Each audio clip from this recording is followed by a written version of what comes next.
এখনকার দিনে আমরা সবাই ক্রোম ব্রাউজার ইউজ করি, কিন্তু ক্রোম ব্রাউজারের সবথেকে একটা খারাপ দিক আছে।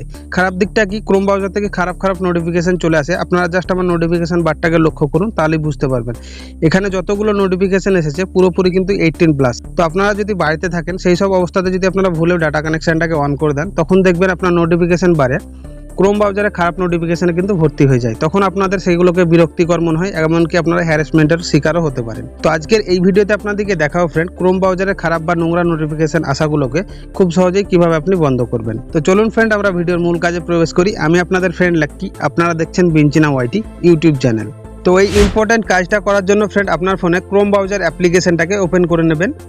ক্রোমটাকে ওপেন করার পর উপরে ডান দিকের কোনায় দেখুন একটা 3 ডট পাবেন, ওখানে আপনারা ক্লিক করবেন। দেন একদম নিচের দিকে দেখুন একটা অপশন পাচ্ছেন সেটিংস, এই সেটিংসে আপনারা ক্লিক করবেন। তো সোজা আপনারা স্ক্রল করে একটু নিচের দিকে চলে আসবেন। নিচে আসার পর এখানে দেখুন একটা অপশন পাচ্ছেন সাইড সেটিংস, এখানে আপনারা ক্লিক করে দেবেন। দেন এটা হচ্ছে পারমিশন সেকশন, এখান থেকে আপনারা যতগুলোকে পারমিশন দিয়ে রেখেছেন সেটা কিন্তু আপনার সামনে শো হবে। এমনকি ওপর থেকে 4 নাম্বার দেখুন একটা আপনাদের সামনে অপশন শো হচ্ছে নোটিফিকেশন, এর উপরে আপনারা ক্লিক করে দেবেন।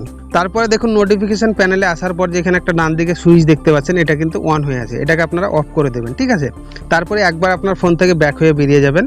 তারপর আপনাকে দেখতে হবে আপনি সাইড সেটিংসের মধ্যে আছেন কিনা। সাইড সেটিংসের মধ্যে যদি আপনি থাকেন, একটু স্ক্রল করে নিচের দিকে আসবেন। এখানে দেখুন একটা অপশন আপনার সামনে শো হবে প্রোটেক্ট কন্টেন্ট, এর উপর আপনারা ক্লিক করে দেবেন।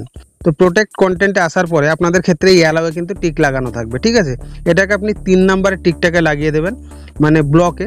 এটাকে ব্লক করে দেওয়ার পর আপনার ফোন থেকে ব্যাক হয়ে বেরিয়ে যাবেন। ঠিক আছে, আমাদের দুটো সেটিংসের কাজ কিন্তু কমপ্লিট হয়ে গেল। এবার আপনি কি করবেন, আপনার ক্রোম ব্রাউজার অ্যাপ্লিকেশনটাকে এখান থেকে কেটে দিয়ে বেরিয়ে যাবেন।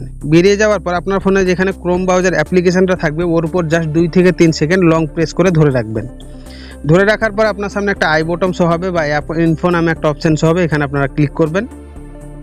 দেন সর্বপ্রথম যে অপশনটা দেখতে পাচ্ছেন আপনারা নোটিফিকেশন, এর উপর আপনারা ক্লিক করে দেবেন।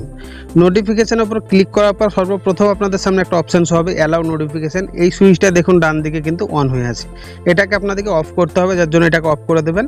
এটাকে অফ করে দেওয়ার পর আজকের পর থেকে আপনার ফোনে কোনো রকম বিরক্তিকর নোটিফিকেশন বা অ্যাডাল্ট নোটিফিকেশন কোনোদিনই আপনার সামনে শো হবে না। তো আমি আশা করছি ফ্রেন্ড, এই ক্রোম ব্রাউজারের খারাপ নোটিফিকেশনের ব্যাপারটা আপনারা খুব ক্লিয়ারভাবে বুঝে গেছেন। যদি কোনো রকম আপনাদের মনে প্রশ্ন থেকে থাকে, নিচে কমেন্ট সেকশনে কমেন্ট করে জানাতে ভুলবেন না। তো ফ্রেন্ড, এই ছিল মূলত আজকের ভিডিওটা যদি একটুও কাজের মনে হয় ফ্রেন্ড, তাহলে একটাই রিকোয়েস্ট, ভিডিওতে একটা লাইক করে চ্যানেলটাকে সাবস্ক্রাইব করে দেবেন। পাশে দিয়ে আসে বেল আইকনটা অলে সেট করে দেবেন। দেখা হবে ফ্রেন্ড আবার নতুন কোনো এক ভিডিওর সাথে। ততক্ষণের জন্য বাই, আপনারা ভালো থাকুন, সুস্থ থাকুন।